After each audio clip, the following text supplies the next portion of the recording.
Introducing to the stage, it is the reigning Queen of Clapham. It's Miss Tia Kofi.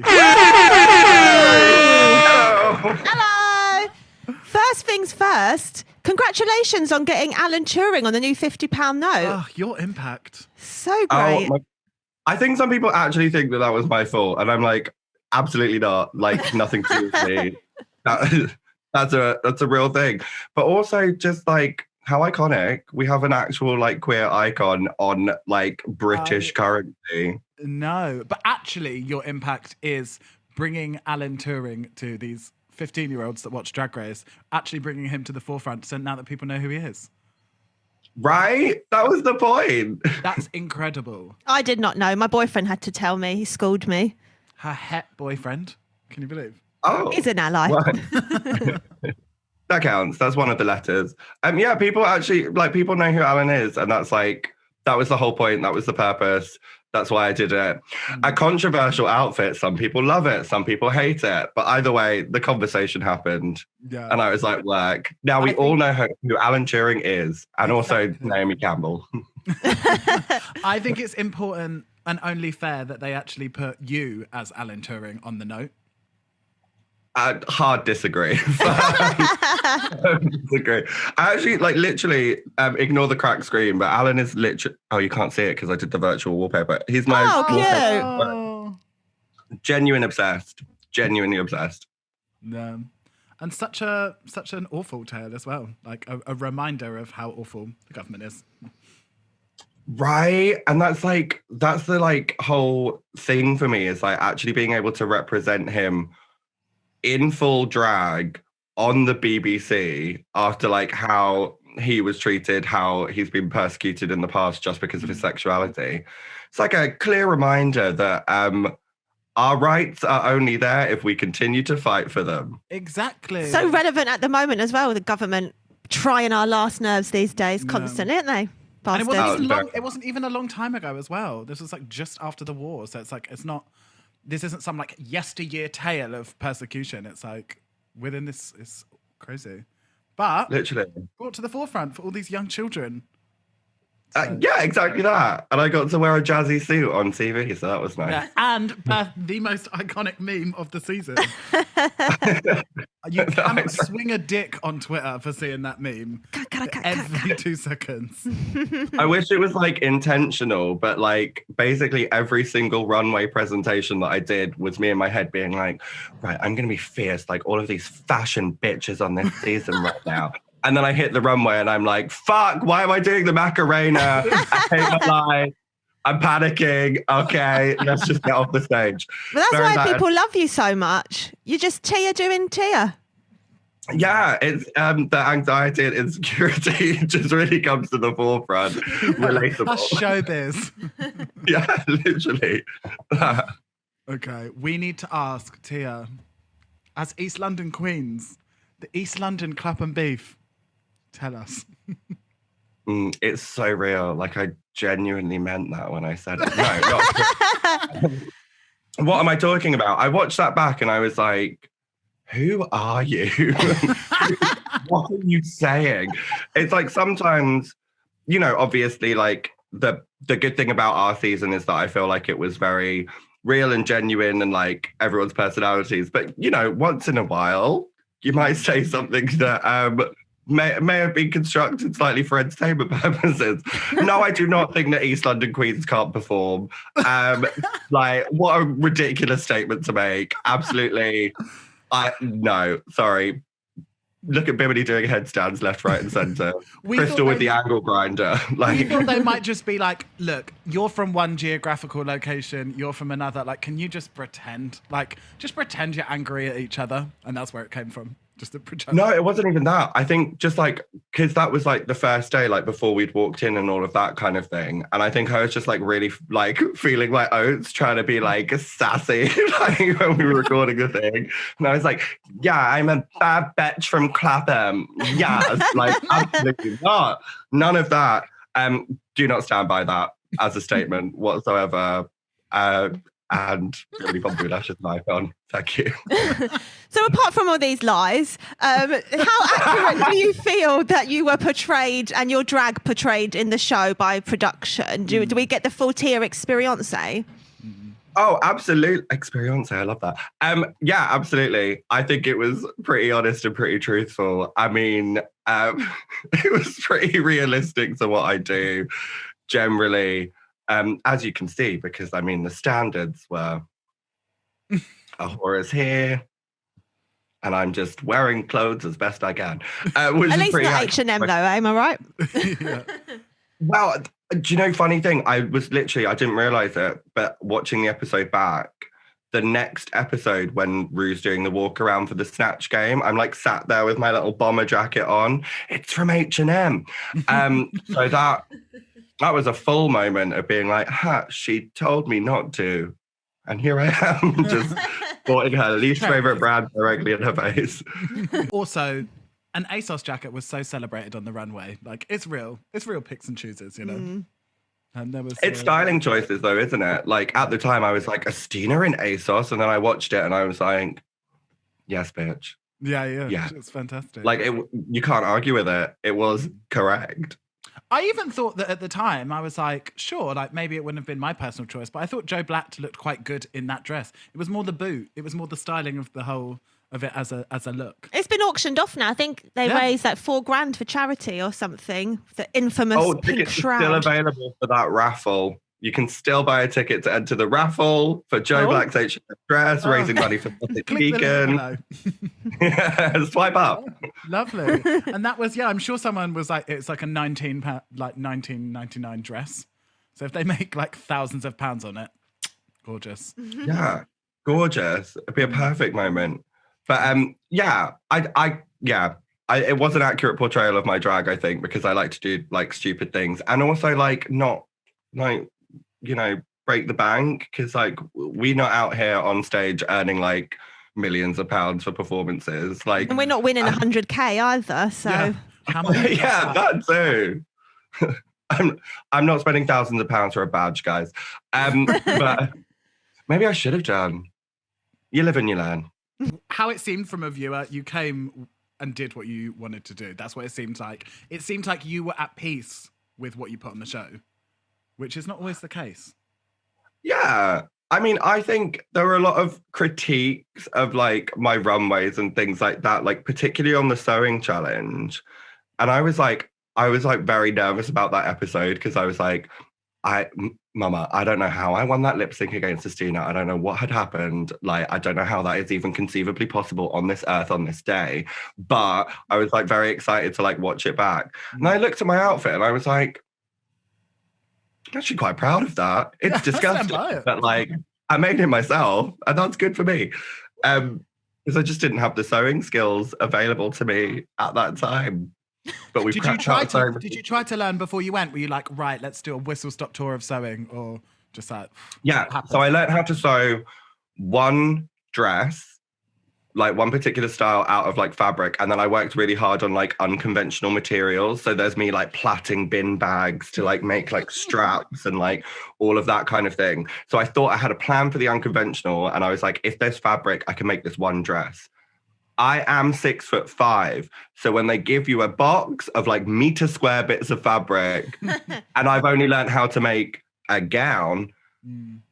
I don't know what I'm doing from that point on. Like, Lawrence obviously made like a floor-length gown out of 2 different things and all of that. I didn't have those skills. I was like, I need one solid bit of fabric. I've learned to do it this one way. And I just didn't have enough fabric. You don't want to like a patchwork bloody quilt, do you? No. Exactly. But then I ended up looking like an 80s prom reject. So swings and roundabouts. If you still stand by it, you still stand by it. Yeah, we're very pro 80s in this house, so all good for us. Gorge. I mean, I'd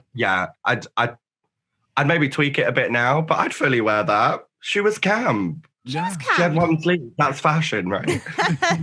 Yeah. So would you say the sewing challenge was the one you were scared of the most going in? Yeah. Other than like countless layers of like insecurity, I would say the sewing challenge is definitely the one that I was like, not this. Yeah, the rest of them were just fun. I mean, even the sewing challenge was fun, to be honest. I think I just attacked every single challenge by being like, if it all goes tits up and I get sent home, I was here, like, and it's just like incredible to have had the experience. So, like, particularly on that day when I was in the bottom against Christina, I was like, this is probably the end of the journey. But what we're gonna do is like cap it off by showing everyone that we can still have a fun time and we can still perform. And I'm not gonna panic because this is what I love doing more than anything. So I'm just gonna like try my best to like keep up with Estina's like pure goddess level talent. It's so difficult, isn't it, when you see queens like at the end when they're performing.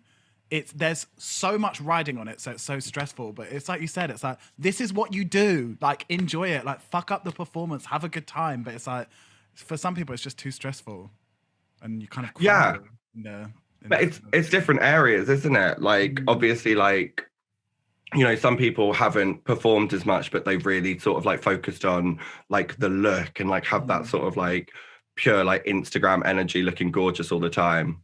Me, I look okay, mostly tired, but like I focus like on the performance aspect of stuff. So like I think that's what's good about the show is it showcases like different skills in different areas, and then at the end you end up with someone who's like offering the full package. Were there any challenges that came after you left that you were really gutted you didn't get to take part in? Every single one. Like me being like, I practiced with unconventional materials, so I was like, I felt ready for that challenge. The comedy challenge, I was like, I'm ready. And also like BeastEnders, like the. Who would you have wanted to be in BeastEnders? Oh, literally any of them. Like honestly, like all of the parts, I was like, okay, I'll do that. That's a bit of a challenge, but that seems fun. Or like, yeah, I think probably I would have maybe gone for Tace's role. Yeah. Because that was sort of like very, very camp. I think was Tace wearing Karen Mitchell, she had the big blonde wig. Yeah. Yeah. Mitchell, sorry. Mitchell, far too beautiful to be innocent. Yeah. I needed to see her roughed up. I needed some age, something, some liver spots. No, that's the thing. I think that was Tace like roughed up. I'm just like beauty and grace at all times. Must be nice. Literally. Yeah, I don't know that feeling. In that lip sync for Memory, like people going off on Twitter being like, oh, like, did you see her eyelash was just like slightly coming off? Like, oh, it looks so vulnerable. It was like, what? This is not reality. That lip sync, I think, is the first time ever on Drag Race that the camera has done like a soft like pull focus at the end as Tace like stunningly walked away and the camera just like blurred into like a soft focus gorgeousness. I was like, you did, that's what Tace did. No, that has never happened in a lip sync before. But Tace just looked so pure beauty that someone suddenly in the camera crew decided they were shooting a full music video and just went down. Like put it into black and white. So gorgeous. Yeah, right? Oh, how do you think you would have done on the makeover challenge if it had happened? Oh, terribly. Awful. I had prepared for the makeover challenge, and my preparation was entirely based on attempting to do things that the judges couldn't argue with. So, you know, in the finale where we all walk out, I'm wearing like a pink catsuit. Yeah. Homage to Rue. Yeah. So I had a pink one and a black one, and I had big blonde hair and big black hair. So my plan was like, it's meant to be family resemblance, but like as gay people, we get to choose our family. So I'm dressing me as Rue and whoever it is as Michelle. And I was like, if you hate the outfit, you wear it at the beginning of every episode. So not my fault. So that was my full plan, is to just be like, but I'm dressed as you. So, right? That's fine. That's a smart move. But like, you're really criticizing yourself. So yeah. If you can't love yourself, how in the hell are you going to put me in the bottom too? Was it hard to hear the fashion critiques, being that RuPaul's outfits were pretty shoddy this season? I mean, flaming hot garbage. Garbage. Absolute garbage. It's all right. We're not bound by a contract, so we can say this. If you want to just say no comment, that is fine. No, it wasn't difficult from the judge. The critiques, when your fellow contestants are critiquing you, at first it's like, whatever, you're not the judges. And then after, because we had a 7-month break, after like basically a year of being told by other people that you're basic, it's like, okay, I'm very tired now. But like when it was like one-on-one with the judges, I was having a camp time. I was like, no one else in this room can speak over me because they're just talking to me, so I can actually like have a conversation with someone.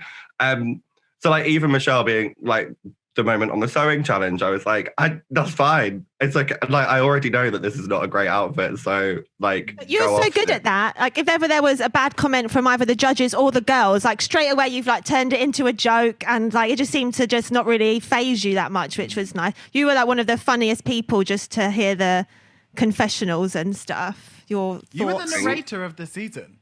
That was you. Oh, Shaz. Yeah. I mean, those were the moments that I really loved because it was like one-on-one. So when we were doing the confessionals, that was just like me, like, and the producer, and then like talking to the judges. Like those were honestly my favorite moments of the whole thing. Because I was just like, just having a camp old chat, aren't we? Just having a nice time. I actually quite liked being critiqued, weirdly. That's a bit like masochistic, but like, yeah, I was into it. More time in the light. Yeah. What stands out so much as well with the British queens is the British queens can talk to Ru and the judges in a way that the American queens can't. Yeah. Like, there's so much ease. Like you actually seemed like you were having like a good time and you could chat to them and have a bit of back and forth. Yeah, like as peers rather than like, oh, anything you say, I'm so scared kind of thing. Maybe because there's no prize.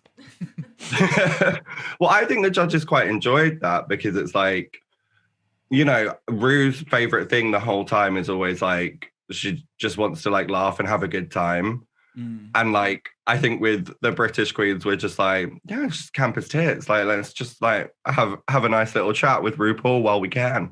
Because that opportunity doesn't come a lot. Like she texts me sometimes, but you know, she never really voice notes back, so like that was the main opportunity to like have a chat with her. So like embrace it. If you're going on a future season, just chat away, just have a camp time. Yeah. So today in the studio we've been bumping Outside In, and we're wondering if you've got any more upcoming projects or exciting things, maybe with you or the girl band that you want to talk about, where we can see them. I wasn't like ready for any promotional things, but Outside In is available. Oh, we can't see it. Oh, Cheryl. Shaz, what are you doing? Yeah, no, I'm going to keep working on music because it's like, I absolutely love it. It's like a massive passion of mine. So like, hopefully there'll be, well, not hopefully, I literally know I've already recorded one of them. There will be more music coming. So me trying to be like vague and being like, oh, like stay tuned. No, it's happening. Yeah, I'm so mysterious. Yeah, no, more music. Like, I can't wait for shows to come back. I can't wait for like all of us to actually like return to living our best life and like actually being able to like engage in social interaction, like in person. Yeah. Remember like not greeting someone with an elbow. Remember that? Yeah. I prefer not to go back to handshaking though. A hug if I like you. And nothing if I don't. I'm going to stick with that. Too formal. It's make out or nothing. Yeah. Back to the gay way. It's such a bop, and it's been really celebrated by. It's everywhere. Coming in at number 35, peaking at number 34. We've done our research. Oh, work. That info. Facts that I probably should have had in possession. How has it been? Do you feel quite vulnerable putting it out there? Or were you just ready to put the music out there? Oh, no, I feel like great about it. Like, it's not like, that kind of thing for me is not like a sort of vulnerable moment. It's just like pure excitement because that's like what I'm passionate about, what I do and what I'm like confident in.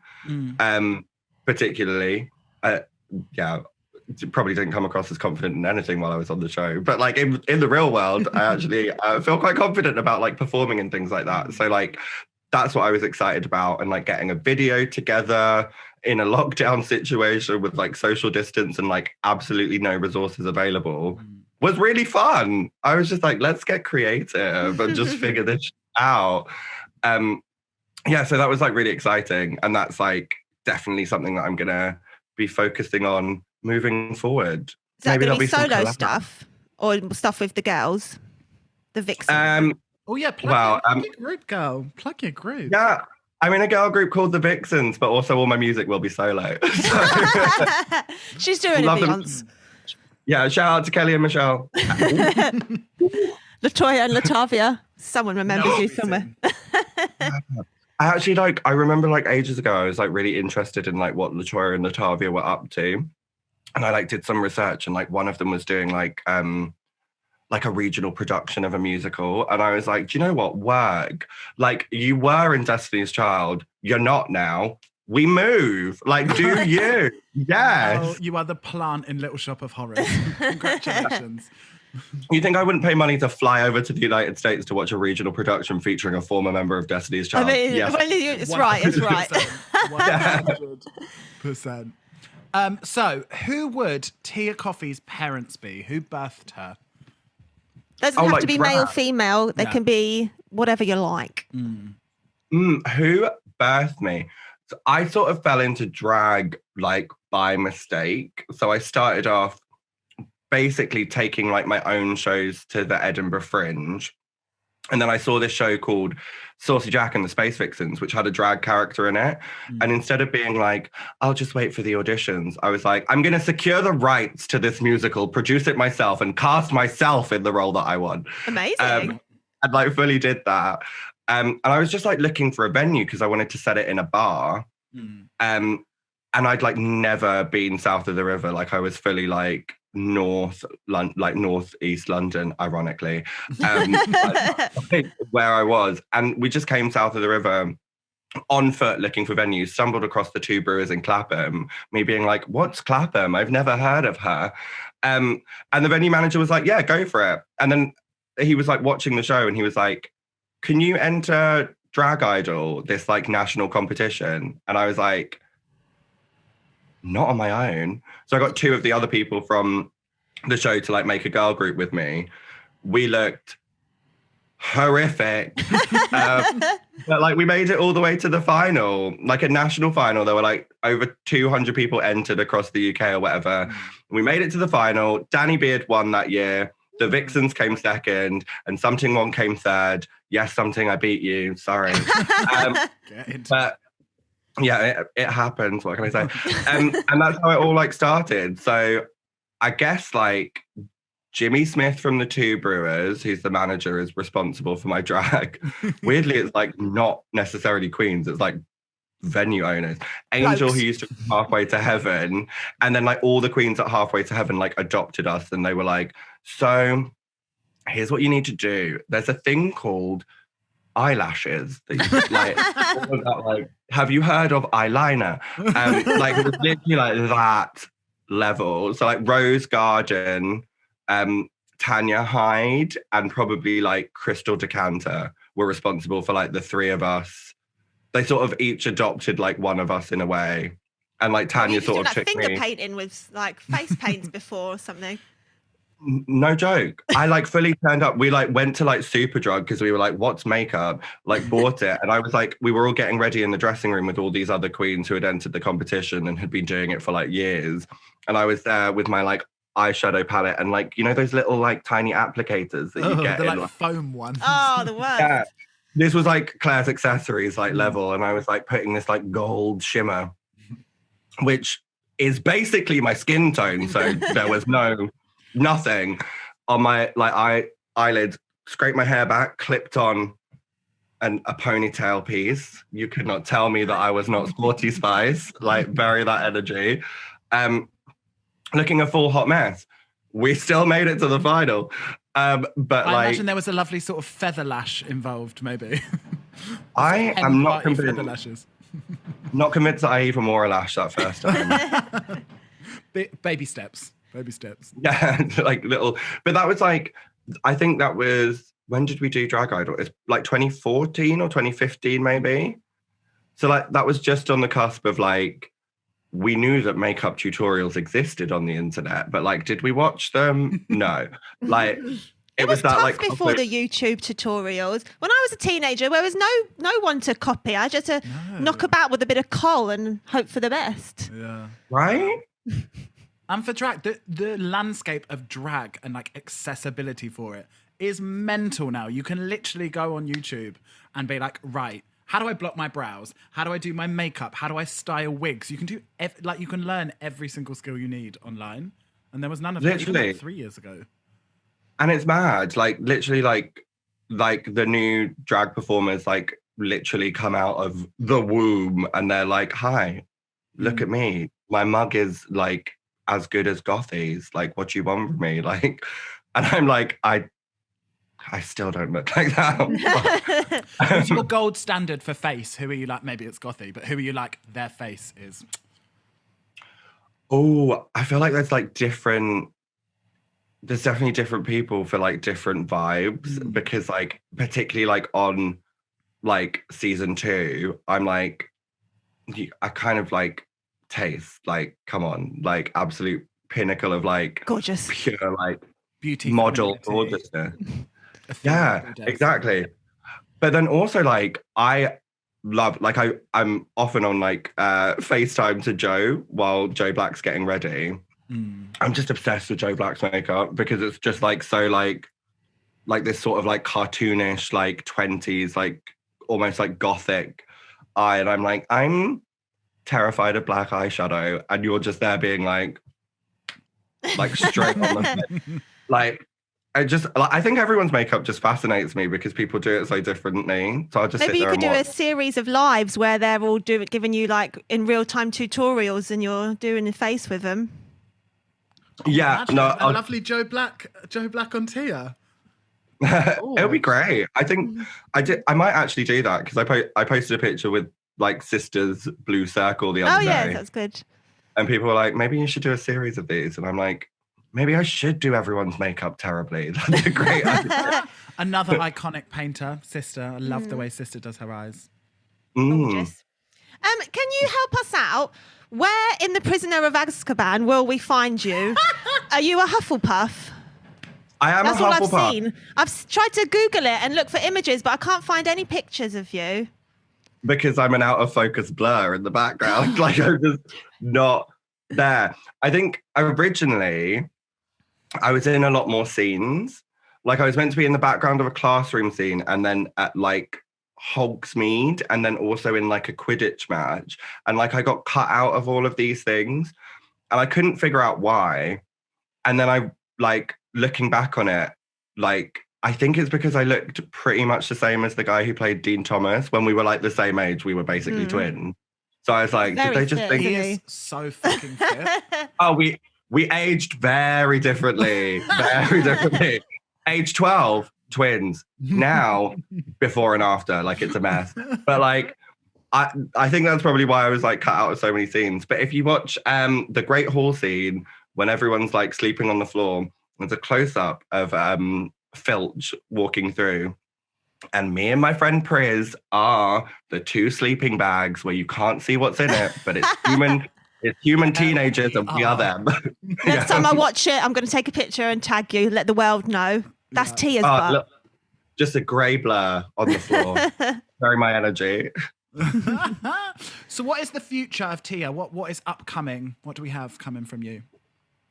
As much as humanly possible. I just want to do like everything because we've all been cooped up for so long, and like we've had to sort of enjoy our season from our own sofas, and all the interaction we get is through like social media or like cameos, and like people have been so the majority of people have been so lovely to like everyone that I think we just want to get out there and start like meeting people and saying hi and like actually being able to thank people for their support in person.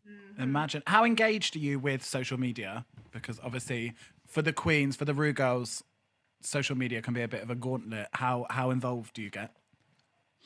I try as best as I can to like interact and like reply to people and like always have time for the Tia bags. Shout out to the Tia bags. I want to be a Tia bag. I guess you are. We're both. You will have to ask them if you're allowed to join the group chat because they don't like to add It's a people specific into group it. chat. Yeah, they've got a whole group chat going It's on. our It's official cool. application. If you can hear our voice, we would like to join the group chat. But yeah, no, I try and be like as interactive as possible, but like I'm absolutely not like reading comments, reading Reddit, like don't like search your name.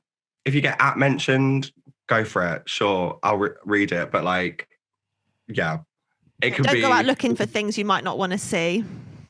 Exactly. I think it's fair to say though, of all the girls, how people talk about you on like Twitter and stuff is overwhelmingly positive. You out of all the queens. So, babe, so if you do ever go looking, it is very positive. No, I really appreciate it when I see things that I'm like mentioned in and stuff. It's really lovely. The only bit is like people love doing. I think people forget that like if you like tag someone, they can see it because people love doing their own like toot or boots, like votes on their Instagram stories. And like every time an episode aired, I'd have like 12 mentioned that was like 80% boot. And I'd just go through and be like, I get it. Everyone hates my clothes. I'll get different clothes. Here, though. Yeah. Like, yeah.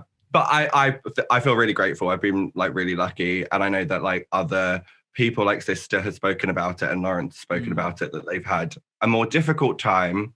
So everyone be kind. If you didn't like something that someone did, it's very easy to just go and praise the person that you're a fan of rather than mind your own fucking business. Just move past it if you don't like it. Like in what other TV show are people like, oh yeah, this is going on? It's like, hold up, let me get my phone and tell them directly. Let me get in their inbox and tell them how I feel about this. It's I like, didn't like Lynn's scones very much on Bake Off, so I'm going to let her know she's a fucking bitch. get me her email. Like, literally, like I posted something like ages ago about like just be nice to people, and like one of the Bake Off like people were like, oh, it's not just Drag Race, like I've literally had death threats about cake. And I'm like, not this, like absolutely not this. Like the madness. It really is. But like it's quite easy to uplift people without like bringing other people down, I think. I agree. Yeah. So who would play Tia in the film of your life? Oh, yeah. Oh, like in my head, it would be like Amanda Stenberg, who played Rue in The Hunger Games. Oh, love her. She's just so like gorgeous and wonderful now. But like thinking about it, like I really enjoy like her activism and everything that they do. But like I think they're just too like fashion forward for me. So I think maybe I'd just be more realistic and go for like Miranda Hart or something like that. I think she'd be able to fall over really well. And things like that. Who would play Lawrence? As in you, not Chaney. Oh, I was like Lawrence Chaney. I don't know, probably Lawrence Chaney as Lawrence Chaney. I feel like I really enjoy that. Who would play me?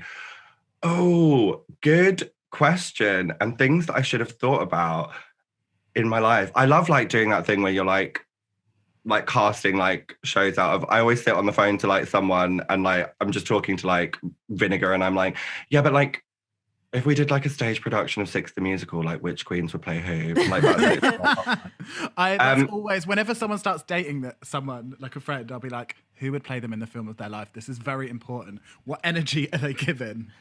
Yeah, literally. Or like when you do that thing when you're like, oh my God, like which of the cast of Friends would we all be? And like you always like, and I'm like, why am I Ross? I'm always Ross. Yeah. Why are they all white straight people? How is this our choice? I reckon Phoebe's Pan, come on. Yeah. Phoebe seems that's fair. And they had like Charlie. And then they made her a bitch, which I wasn't here for. Yeah, of course. So gorgeous, Charlie. So gorgeous. So who would play Lawrence? Great question. What I was doing just stalling for time as long as possible so I could like think of potential answers. I think I would probably like if it's like a Hollywood film and I want to feel like my gorge fantasy and just like level up to that Hollywood standard, then I'm probably going to go for like a Jeffrey Boyer Chapman or something like that. Oh, lovely. Well, he's free now. He's given up on Drag Race Canada. Very available. I feel like it sets such a horrible precedent, though, that he's gotten, that basically the fans were like, get him off. He's the worst. We hate him. And now he's gone. Yeah. All these like emboldened fans are going to be like, Let's see? call them trolls. Let's not call them fans. Well, yeah, fans. All of these trolls are going to be like, well, see what we did with Jeffrey? Like, next time. But then also he needs to prioritize his mental health. So yeah, absolutely. I think it's like the best thing for Jeffers to do. But also I just think it's weird because I look at it and I'm like, is that the first time that like a judge has got the villain edit? Like we talk about like villain edits from contestants all the time and I'm like, did that just happen? Did we just watch this? It did happen. Yeah, some needless critiques from Jeffers, but you know, your life is your own, live it. They all seem like they're friends with each other. Yeah, exactly. I didn't even think it was that bad. Me neither. I feel like Michelle said some awful things in her time. Like, that's why they're there. It's TV. Yeah, I felt like if I'd have been in front of Jeffrey, I'd still have had a camp time. Do you know what I mean? That moment when he's like, do better, I'd be like, I've already done my best. Like, what do you want? How do I do better? Very good, Jeffrey. Yeah, do better is just not a helpful critique. Like, do better how, please? Yeah. Just more bullet points there. Yeah, okay, maybe not Jeffers. Might be a bit controversial. I don't know. I think I just like mix things up and might get like Millie O'Connell, who played Anne Boleyn in the original cast of Six, because I feel like if it was Lawrence the movie, it would be Lawrence the musical. So, are you a musical theatre gal? Is that what you're? I love it. Yeah, love it. My fave. Yeah, is that what you trained in? Are you a? No. She's no train. If anyone's casting, yes, I have 3 years of musical theatre training. Yes. But no, I did. I studied French and German for a year and then didn't want to go on a year abroad, and so changed to philosophy and theology, and then didn't finish my degree. So after a year of no gigs and no nightlife, can you tell us one of your best nightlife memories of yesteryear? For London. Yeah, I don't remember most of them. That's the issue. I don't know. I feel like I just always have like a really great time and just like enjoy the experience. Like, always trying to avoid too much drama when it comes to sort of like nights out and things like that. But then also have been known to be very stroppy on stage with like Larry audience members. And I'm like, you are a woman's problem. right to be stroppy. Yeah. Exactly. Very that energy. But I just like, I think I just miss everything so much overall that I just have this like nostalgia of being like, oh, remember Jaeger bombs? Weren't they delicious? No, they're disgusting. But like, also, I would like to buy a round of Jaeger bombs for everyone right now. Like, that's just the energy that I'm living my life with. Where is your favourite place to go out in Clapham, and why is it Infernos? Infernos. Infernos. It's just absolutely not Infernos. No offense to Infernos, we love Infernos, but just always a bit suspicious when you have to get an ID scan to go in somewhere. I'm like, what problems have you had here? Yeah, it's definitely the Brewers. Always the Brewers.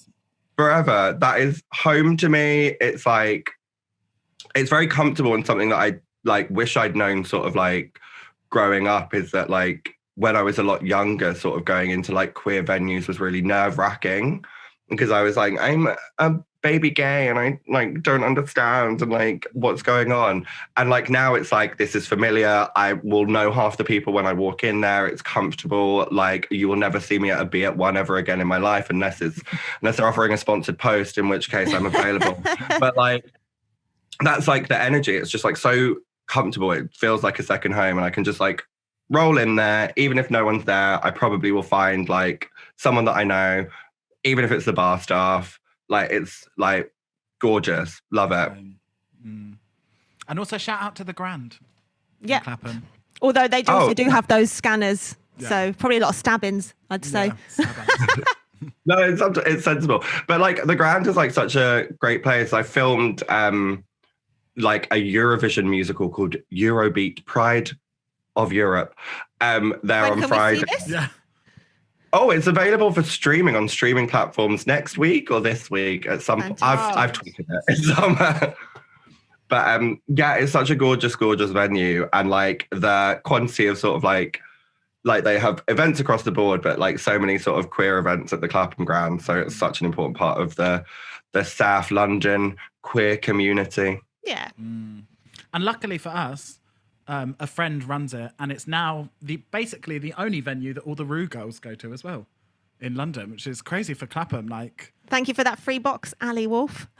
yeah, it's like forever. Like, they're always performing there now, rather than like anywhere north of the river, which is jarring for us East London queens, but convenient for me. yeah, we'll make the trip. I'll do it. Pop in. You can come round to mine. We'll get a round of Jaeger bombs in, and then we'll go over to the show. Jaeger, It'll be gorgeous. Yeah. Would you like to shout out one person in the drag world, give or a spotlight to someone maybe a little lesser known? Oh, I don't know about lesser known. Oh, we're very much. I don't think I can do one person. We're very much. Do as many as you want. I believe. Okay, we're supporting Chio on their Mr. Gay England journey. Is that the right title? That's the right title. Yeah, Mr. We're very Gay much support. UK, I think. Mr. Gay UK. Yeah, that's very much something that we're putting our support behind at the moment. Also, go and put some actual like written support on Twitter, because we need to wipe out all of this bullshit that's been written about Mr. Gay UK. So if you're watching this, please head over to Twitter and go show your actual written support for Chio, because Chio needs to fucking win. And there's so much bullshit. Somehow, obviously, all the trolls of Twitter have found it, and we need to go show some love. So go right. 100%. And you can comment on their Instagram post as well on their page. Yeah. Who else? Lily Snatchdragon and Mark Anthony have a lovely business, a rhinestoning sort of like jewelry, and also gorgeous bow ties, which I'm a big fan of. I've got like a pair of their earrings somewhere. I don't know where they are. They're amazing. A really nice earring. Marked and Snatched. Marked and Snatched. Cute. Which we love supporting like queer businesses, particularly during this time, because I don't know if anyone's noticed, but who's been earning money? No one. So if you're going to spend money, support the community. Yeah, for sure. Just want to shout out everyone. I don't know. Got nothing but time. Who else? I love them all. Everyone's amazing. Just everyone, all the gals. Yeah, all the drag everywhere, support it, love it. We're not just limited to like, we were on a television program about drag. Like there is just so much drag out there that's incredible and interesting and creative and political and makes a statement, or is just camp and fun and silly and traditional. Like such a range. Explore, you listening, watching this, explore. Look around. And also Drag Race it's just showing such a small, tiny corner of drag. And we in London have so much more. But hopefully, maybe if rumours are to be believed, hopefully that will expand. And we've obviously your season had its first non-binary people. So hopefully casting, that's going to embolden casting to just get more and more diverse.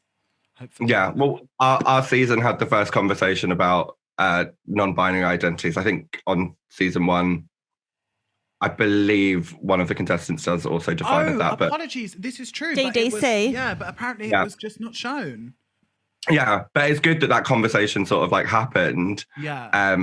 And so many groundbreaking convos on your season. It seemed like almost every week it was like real issues and like not done in a cheesy, eggy way. Non-produced. There was a lot of yeah, because it just all happened like quite naturally. Like, you know, like all the chats and things that we had and like realizations that were made, like the conversation about sort of like non-binary identities, like Taste and Estina having that conversation about sort of Black and POC representation in particularly like sort of queer POC representation on screen being limited.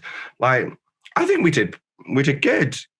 There was conversations that were like destigmatizing STIs, like even Taste talking about like loneliness and like romance within being a drag queen and stuff. There was so much that was like. I loved hearing from Cherry about her traveller background as well. Yeah. That was really great.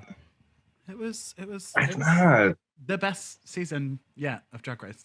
Full stop. Isn't it like, it's literally mad. I actually feel a bit emotional just like thinking about like all of that stuff because like it's just like feels so incredible to be part of like this group of people who have had like, we've all had this experience together, but like had like such important conversations within the realms of like entertaining at a time when like people really needed that entertainment. I don't know. It's just like really weird to know that like I'll be able to like forever go back and watch that and like remember and like relive that experience that we all had together. And it was such a culture shift as well that it was on the BBC, who are historically transphobic, for them to have a conversation about non-binary identities with two non-binary people just speaking about their experience. That wasn't like a debate, and it wasn't like someone else being like, oh, but let me tell you how you're wrong. that it was just like, when has that ever happened that there's just been two non-binary people that have just been speaking and supporting and sharing their experience with each other that didn't feel heated? It just felt supported and like full of love. Yeah, and I think we maybe like living in London and sort of like the people that we're all sort of around a lot, I think we take for granted like those kinds of conversations. But like having had that on television, like I know like particularly one of the sort of older queens who sort of brought me up actually ended up sort of like posting a status sort of saying, what I never knew what that was called and I'd always felt that. And sort of like, because I might cry because it actually makes me feel really emotional, because like Ginny and Bimini had that conversation, like someone who's in their 50s was like, that's what it's called. And like managed to like discover themselves. Why am I getting really emotional today? I don't know. It's fucking beautiful. It's really lovely. Yeah, when I was watching it, I was crying. I was like, this is such a moment. And for it to also be like happening in Drag Race, which again has historically excluded trans people, excluded women, like it hasn't always been the most inclusive platform. For that to happen on there was like, I really felt with this season, it was the queens. It wasn't like RuPaul's Drag Race. It was like the casting. They had such fucking great people on it that it just felt like the show was about them. And the judging and everything was sort of incidental. It was an afterthought. It was about the queens that were on the show. Which is why it was fucking the best. Sorry, I keep on swearing just because I'm... We bloody fucking loved it, Tia. It was emotional. It was good. I was just happy to be there, to be honest. Yeah.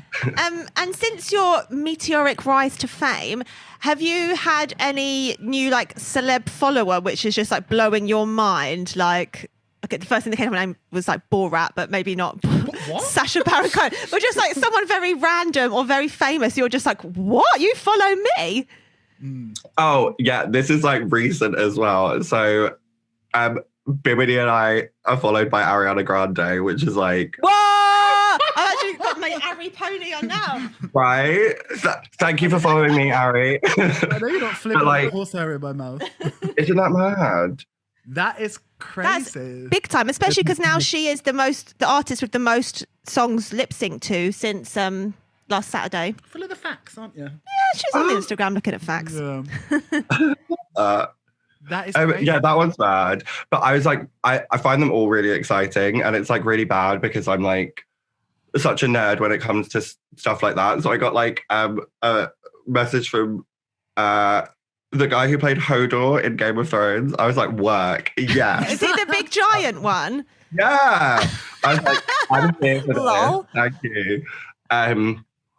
Yeah, no, just all of them. Like, I get really excited when I'm like, oh, H from Steps, yes. Like anything to do with Steps is just like iconic. I get really nervous as well about like the girls from like other seasons like messaging. So like, just like casually chatting away with like Priyanka from Canada and like Scarlett as well, Scarlett Bobo, and then like also just like American queens and stuff. I'm just like, I watched you on the television, and they're like, yeah, I watched you on the television. What's your point? And I'm like, it's not the same. It's not the same thing. Sorry.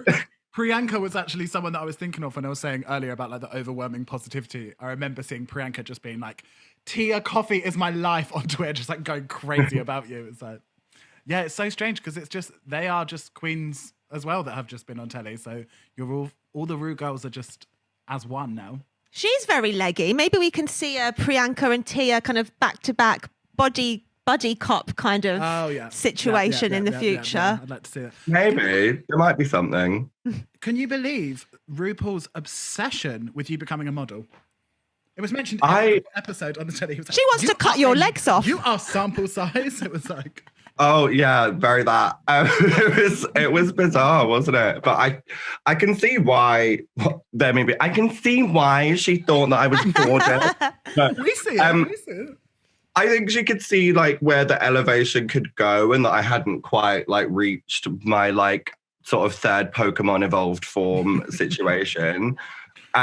Because like we're literally like the same height, we're like both like the same sort of like skin tone, all of that kind of thing, similar body proportion.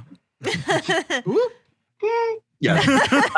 But like, yeah, so like I can see that she was looking at me and was like, why don't like, you're literally like a young me, so why are you dressed as an ice cream cone?